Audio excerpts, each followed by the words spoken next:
విశ్వావసనామ సంవత్సరం కొసాగర్కి వచ్చిందల్లా పరాభవనామ సంవత్సరం షాల్గా అవుతున్నది కదా. సీతారాముల తల్వాళ్ళకి సుతం యాలైతాంది. ఈ నెల 19వ తారీఖు నాడు ఉగాది పండుగ వచ్చిన 7 రోజులకు అంటే 26 తారీఖు నాడు శ్రీరామనవమి. ఇంకా చాలా రోజులే ఉన్నతి అని అనుకుంటారు కదా.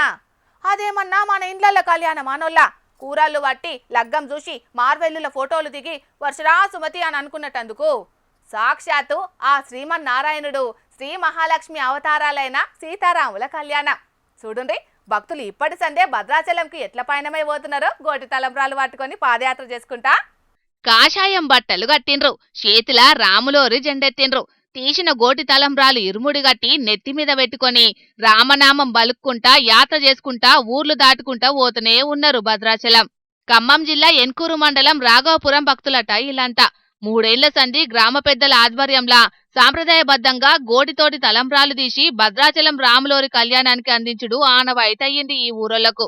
అట్లా ఏడాది సుతం గోటి తలంబ్రాలతోటి భద్రాచలానికి నడుచుకుంటా బయలుదేరిండ్రన్నట్టు అందరాకం. ఏదో పోయినమంటే పోయినమన్నట్టు కాదు, మళ్ళా బాట పొడువుతా భక్తి పాటలు వాడుకుంటా రామనామం బలుకుకుంటా భక్తి పారవశ్యంలా మునిగిదేళ్తున్నారు. పెద్దలు పిల్లలు అన్ని వయసులోళ్ళు భాగమైండ్రి దైవకార్యంలా. ఎంత ఓపిక చూడుండ్రి. నడుచుడనేదే లేకుండా పోయిన ఈ కాలంలా ఇంకా సుతం నడుచుకుంటా తీర్థయాత్రలు చేసుడంటే గొప్ప ముచ్చట గదా. ఇక గోటి తలంబ్రాలు మోసుకొని పోతున్నా గీ పెద్దాయన ఏమంటున్నాడు ఈనుండ్రో పారి.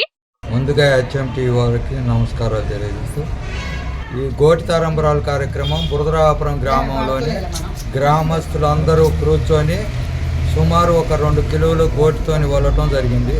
ఈ గోటి తలంబ్రాలని భద్రాచలం రాముల వారి కళ్యాణానికి ఆడ ఒప్పజెప్పటం ఈ గత 3 సంవత్సరాల నుంచి కార్యక్రమం జరుగుతున్నది. యాత్ర పొడువుతా నడమ ఏ ఊరిలో గుడి కనబడితే ఆ ఊరి గుడిలా దేవుణ్ణి దర్శించుకుంటా దండం పెట్టుకుంటా ముంగటికి కదులుతున్నారు అన్నట్టు ఇట్లా ఈ అక్క చెప్తాంది నుండ్రి. మేము బురదరాఘాపురం నుంచి వస్తున్న 3 సంవత్సరాల నుండి గోటి తలంబ్రాలు తెలుసుకొని నడుచుకుంటూ అందరం బయలుదేరి భద్రాచలం వస్తున్నాం. ఇవాళకి 2వ రోజు. నిన్న ఇవాళ రేపు 4వ రోజు భద్రాచలం చేరుకొని గోటి తలంబ్రాలు అక్కడ ఒప్పజెపుదామని మేము అందరం బయలుదేరాం. సూత అంటే అర్థమైతాంది కదా, శాన భక్తిభావంతోని సాగుతున్నది దైవకార్యం. ఊరికో వన్క ఆగి విశ్రాంతి తీసుకుంటా ముంగటికి కదులుతున్నారు భక్తులంతా. ఇట్లనే ఏటికేడు క్రమం తప్పకుండా గోటి తలంబ్రాలు సమర్పించి ఆ సీతారాముల దీవెనార్తులు పొందాలని కోరుకుంటున్నారు పేరులనే రాముడు కొలువై ఉన్న ఈ రాఘవపురం భక్తులు.